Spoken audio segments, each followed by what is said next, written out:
Welcome to the online briefing for A Creative West Midlands, and this is a project from Culture Central and the West Midlands Combined Authority.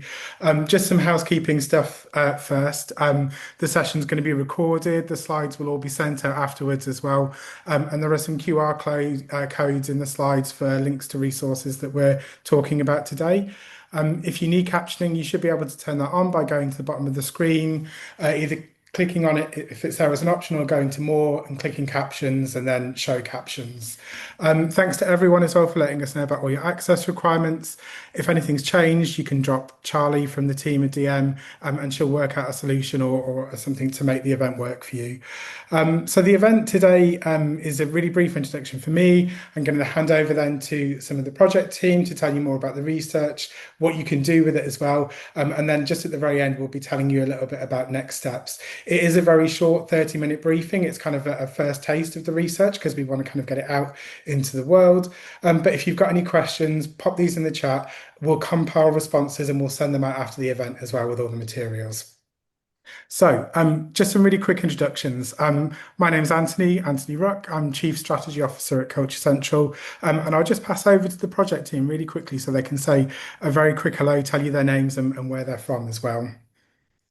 Hi, I'm Katie Rains. I'm CEO of Indigo, and we've worked in partnership with Culture Central and our colleagues at Warwick Business School and Counting What Counts on this project. So great to be here. Thank you.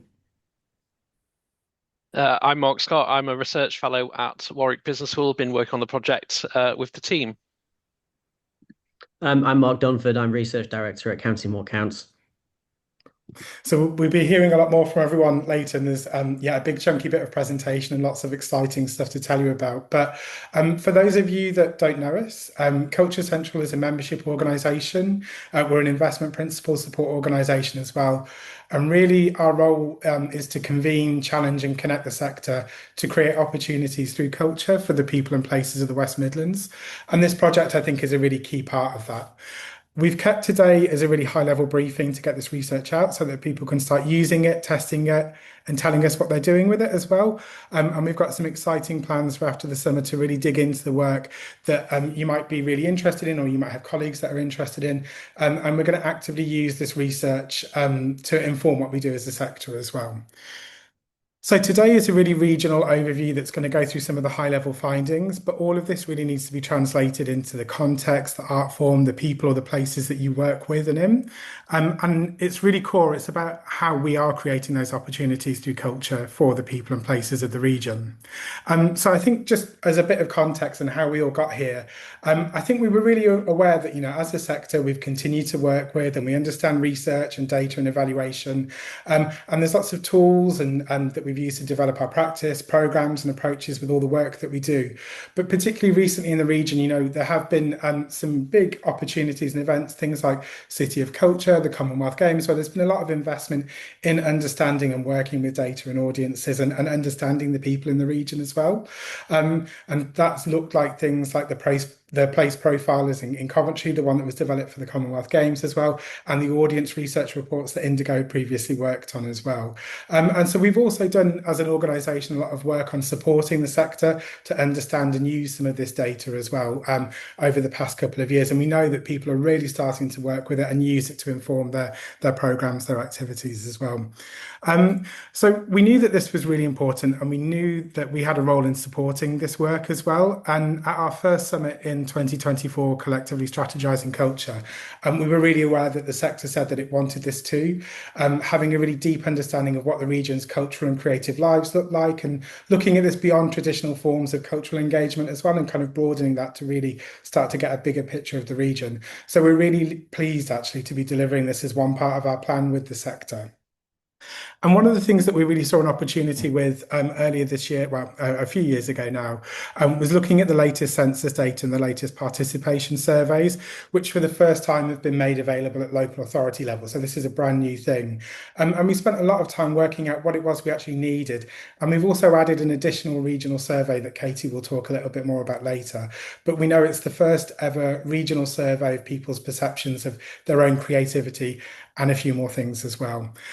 So Culture Central and the Combined Authority, we're really pleased to work with Indigo, Warwick Business School and Counting What Counts, and have been supported by ACE, Arts Council England, and the Commonwealth Games Legacy Enhancement Fund to deliver this project. And our plan, crucially, is to continue doing this. We're really aware that this is a baseline for the region to advocate for investment, growth, and create opportunities through culture for the people and places of the region. And just to wrap up before I hand over, this project has been steered and shaped by many colleagues. And first of all, I think it's really important to say thank you to the Culture Central members who have steered this and set up the collective direction of this work. And also thanks to different colleagues and the advisory group members who have supported this, who include Erica, obviously at Culture Central, Bryony, Chris Foster and Seachin Lam at the West Midlands Combined Authority, John Stevens at City of Birmingham Symphony Orchestra, Shannon Chu at the West Midlands Growth Company, Emily Clark at the New Vic Theatre, Stacey Bagdy at Sandwell Metropolitan Borough Council, Dr. Mark Taylor at the University of Sheffield, Professor Jonathan Nealons at Warwick Business School, and John Nell at Counting What Counts. So you can see there's been a lot of people working on this and a lot of support and a lot of conversations. But I think it's now time to hand over to Katie to tell you what we've all been doing. Thank you very much. And Erica, if you could share the slides, thank you very much. And maybe go on to slide 3 for me, that would be great. So thank you. So those of you who don't know Indigo, we are audience specialists. So we very much approach these sort of projects from an audience and a people point of view, rather than necessarily a data point of view or a structural point of view. So the question that we're trying to answer is, how do we bring creativity into more people's lives across the West Midlands? And so we've titled this project A Creative West Midlands. And what do we mean by that? Well, is it a place where people consider themselves to be creative people? Is that our definition of it? Is it a place where people have an appetite to become more creative and recognise that need in themselves? Is it a place where people already participate in all kinds of different creative activities? Is it where creative opportunities are available to anyone, regardless of background or demographic, at both a local and a neighbourhood, a hyper-local level? Is it a place where cultural spaces and buildings are visible and accessible? Is it a place where creativity delivers high levels of well-being, quality of life and satisfaction with where we live? And you probably say yes to all of those. And actually, part of this project is to try and bring together the data that can answer these questions in a way that we can look at them and correlate them together to start to answer these questions. And the different people on the call today and who'll be using these tools will have different ways of looking at this. So rather than us go, we've done this research project and here's all the answers, what we've done instead is create a set of tools that we welcome people to use and interrogate and ask different questions. So it's really a set of tools and data for helping you to have those different conversations, perhaps in different ways. So if we could go forward one, Erica, thank you. So as Anthony said, this is a regional first. We haven't before managed to pull all this data together, and it pulls together creative participation data, some economic indicators. We've got things about people's appetite for creativity. We've got the quality of life figures from wellbeing indicators from Community Life Survey, and we've got demographics from the census. So we've put all this data together. And basically, those of you who remember, we did a project as a forerunner to the Commonwealth Games called Identity, Confidence, Connection. And alongside that, we produced the first version of a place profiler, which I think a lot of people have used, and we certainly got so far with that. But the difficulty with that was it was based on old census data. And as Anthony says, since then, we've got new census data and we've also got new participation survey data from DCMS. So this gives us the opportunity to update it. We've used open access data sources. So we've used existing data sources where possible, with the exception of one, which I'll talk about, so that this is easy to update without huge cost. You don't have to go out and redo lots and lots of data collection in order to keep this up to date. And the idea is that it's also open access, the data for people to use. So basically the core of what we've used as our sort of what we've hung our hats on in the first place is the National Participation Survey, which is the DCMS survey. Now, those of you who haven't looked at it for a few years, it really is worth a look because there's so much detail in there about the things that people do, mostly in their leisure time. I mean, this is based on residents and what residents do rather than the creative industries as such. But there's so much data in there. So we used that as our starting point. And then we also did a bespoke resident survey, which asked questions in the same way that they were asked in the DCMS survey so that we could match them up. And I'll tell you a little bit more about that in a minute. So our two main sources of data have been the remodelled National Participation Survey data, because this helps us to define what we mean by creative participation. Now, thankfully, we haven't defined what we mean by creative participation because DCMS have done that. And we think that it's important to use their definitions of it because then anything we do is comparable nationally and regionally. But what we have done is we've slightly remodeled the data in a way that we think is more useful, certainly for the West Midlands. So there are loads and loads of indicators about things that people do in their spare time. And we've put them into three, what I've been calling throughout the project as buckets, 3 buckets. The first is what people do in terms of attending cultural events, because that's what a lot of us mean when we talk about creative participation. So that's things like going to a concert, a film, or a play. But we've also, it is broken down in terms of in person and online, but we've brought those things together as well because we think some of those lines are getting blurred now. So we've got attending cultural events. The second bucket is what we're calling daily creativity, which is about what people are doing in their spare time, like themselves. So at home, maybe participating in gaming or painting or writing a story. So actually creative activities or singing in a choir with others or a book group. But it also includes watching or streaming TV or games. So again, we've pulled out some quite, in the DCMS survey, they sort of lump together everybody who's watching the telly with everybody who's painting. So again, we've split those things out so it's possible to see those. And then the final bucket is visiting cultural places. And this includes libraries, museums and galleries and heritage sites. And again, in person and online, but all of those you can look at separately, libraries, museums and galleries, and heritage sites, and you can look at them for online or in person. So there's lots and lots of data in there. But these are the 3 sort of buckets that we've used to start talking about the creativity in our region. Then we did a region-wide resident survey. So this used the same 3 buckets, and it asked people if they'd done any of the things that are listed in the DCMS National Participation Survey. But then when they said whether they'd done it or not, we were able to ask them some other questions about their own perceptions of their creativity and whether they did those things in their local area. So if we could just click the next one. So first of all, those ones, we said, have you done any of these things? So that's fine. But did you do these in your local authority area or did you travel somewhere else? And it's the first time we've actually been able to see that, which is quite interesting. We also asked them whether they attended with children and their expectation to attend in the next 12 months. And then we also asked them, before we asked them all these questions about the things they did, we asked them about their own self-perceptions of creativity. So we asked them things like, to what extent do you consider yourself to be a creative person? What opportunities do they have? Do they feel to be creative in their daily life? And what's their appetite to be more creative?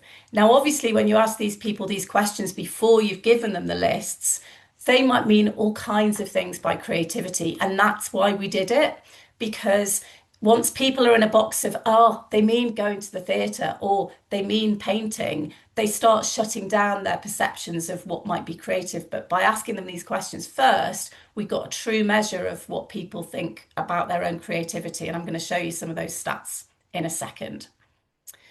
This is just quite a boring graph, I'm sorry, map to show you the areas that we are able to cut the data by. So you can look at it by local authority, we can look at it for the whole of the West Midlands, we can also look at it by the West Midlands Combined Authority area as well. So for those of you for whom that is important, that is all available, not my area of expertise.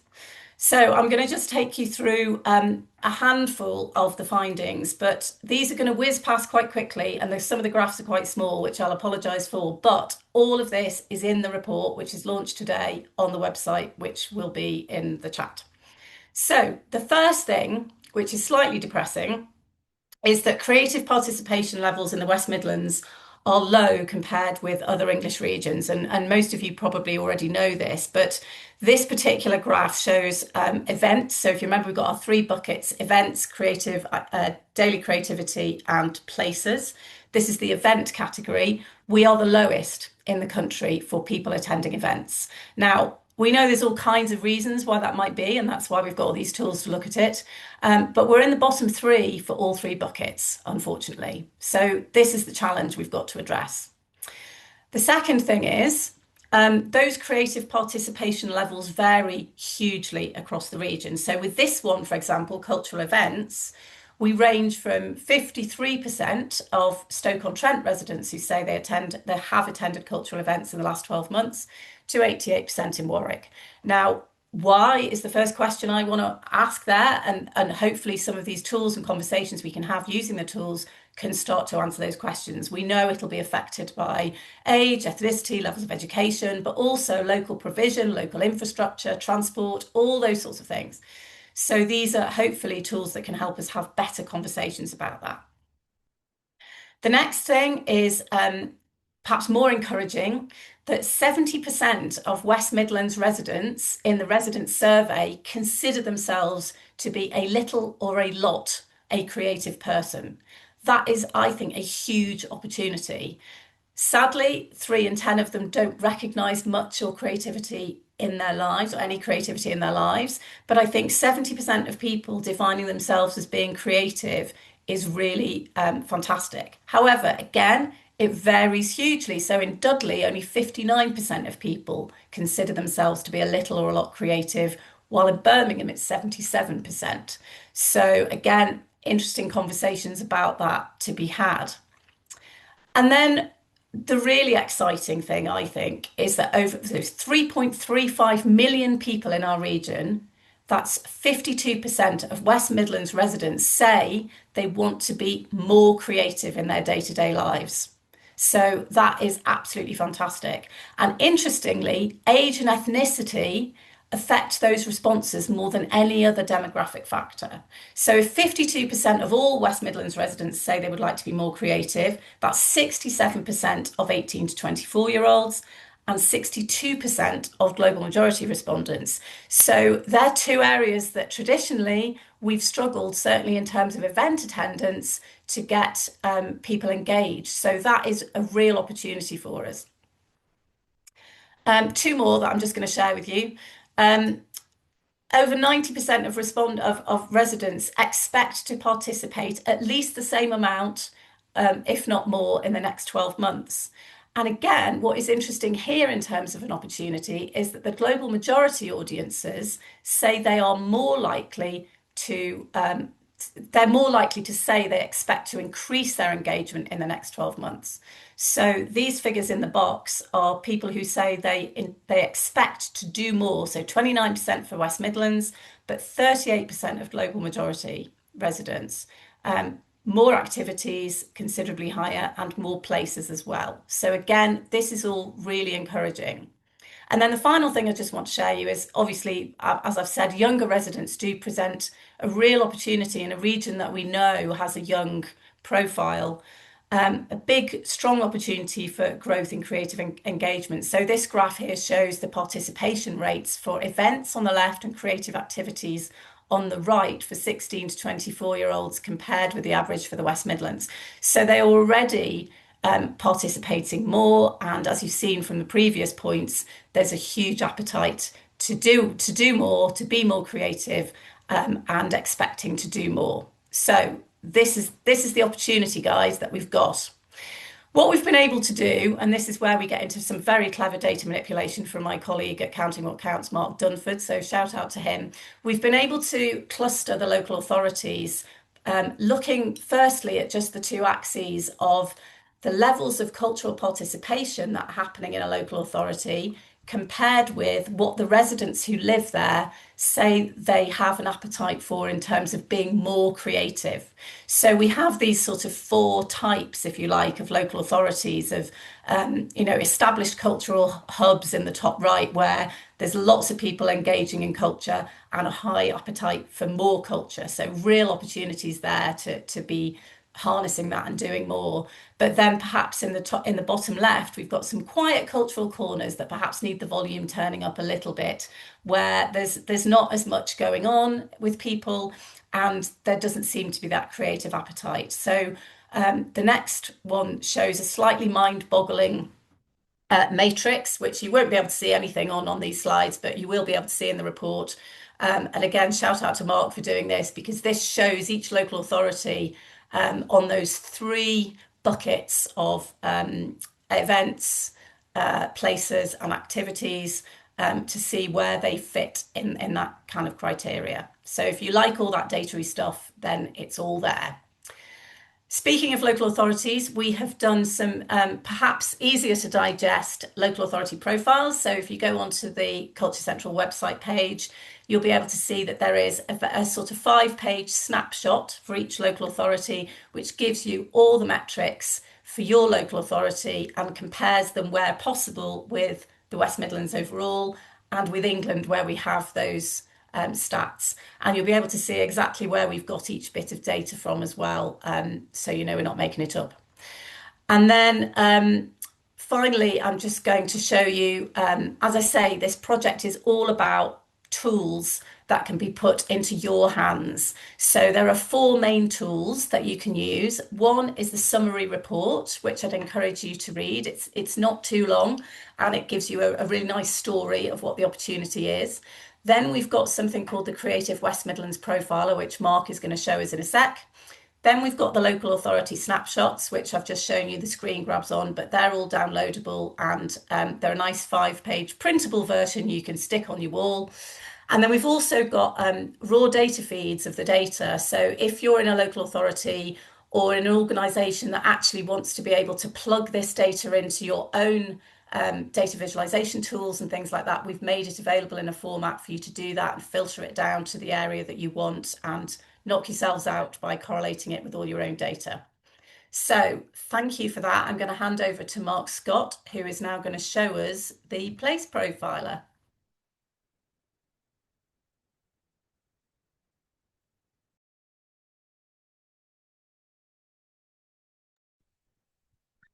So hopefully you can see my screen. So the link to the Culture Central website, where all of this information and the report has been shared in the chat. If you scroll down that page, you will see there is a link to the Creative West Midlands profiler. This is something which is it's a beta version. The full version will be released in September.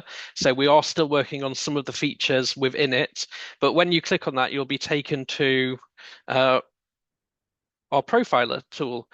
So as Katie was just describing with the local authorities, we've built that ability to understand your local authority into the profiler tool. So the first aspect of the tool, which is available to use today, is understanding your local authority. So for instance, if you were working in Stratford-upon-Avon, for instance, you can click on Stratford-upon-Avon on the map and it will change all of the figures relevant to the figures for Stratford-upon-Avon. So for instance, here we can see that 45% of people in Stratford-upon-Avon participate locally, but we can see that that is almost 25% lower than the West Midlands figure. So from this visualization, you're able to see how things compare with the wider West Midlands.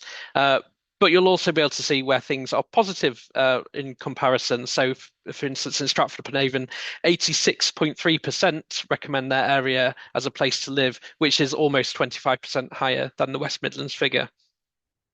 And when you've not selected a local authority, you can you can see what the figures are for the West Midlands region as a whole. And when we say West Midlands region, we are talking about all 30 local authorities within the West Midlands. But we are very much aware that some people are interested in understanding the West Midlands and comparing it to the West Midlands Combined Authority area. And for the West Midlands Combined Authority area, that's also constituent members, so the 7 core local authorities and non-constituent members within that. So we've also built the same tool for understanding how the West Midlands Combined Authority area, so the constituent members, so the 7 of the local authorities as an aggregate compares to the region as a whole, and the same for the non-constituent members. What will be coming to the profiler in the coming weeks will be all of the different art forms within the participation survey. So you'll be able to see, based on our 3 buckets, how different art forms within that what the participation rates are and how that compares regionally and to other local authorities.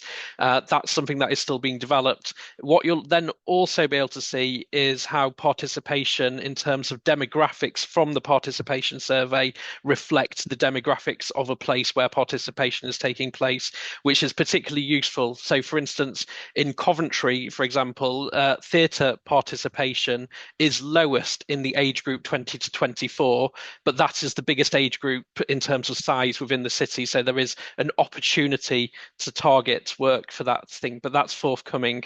But what we've also built into this is also neighbourhood profiles. So this is where we've been able to go down to the MSOA level within the region and really understand what that looks like in terms of demographics. So for instance, if you, so an example of how you may use this tool is if you were an organisation, and I've got an example which I'll talk through. So there is an organisation in Stoke-on-Trent, which will remain nameless, who are looking to produce a community arts programme targeting the people who are most deprived within Stoke-on-Trent and engaging them with nature to improve their well-being. And they've got 2 potential sites where they could be undertaking that activity. So with this tool, you're able to go to the particular local authority, so Stoke-on-Trent, and you're able to look at, by postcode, the 2 sites that they are targeting. So you're able to type in the postcode and it takes you to that specific area. And you can see that this area is in the first decile of the index of multiple deprivation. So it is the most deprived area. And if you look at their alternative area,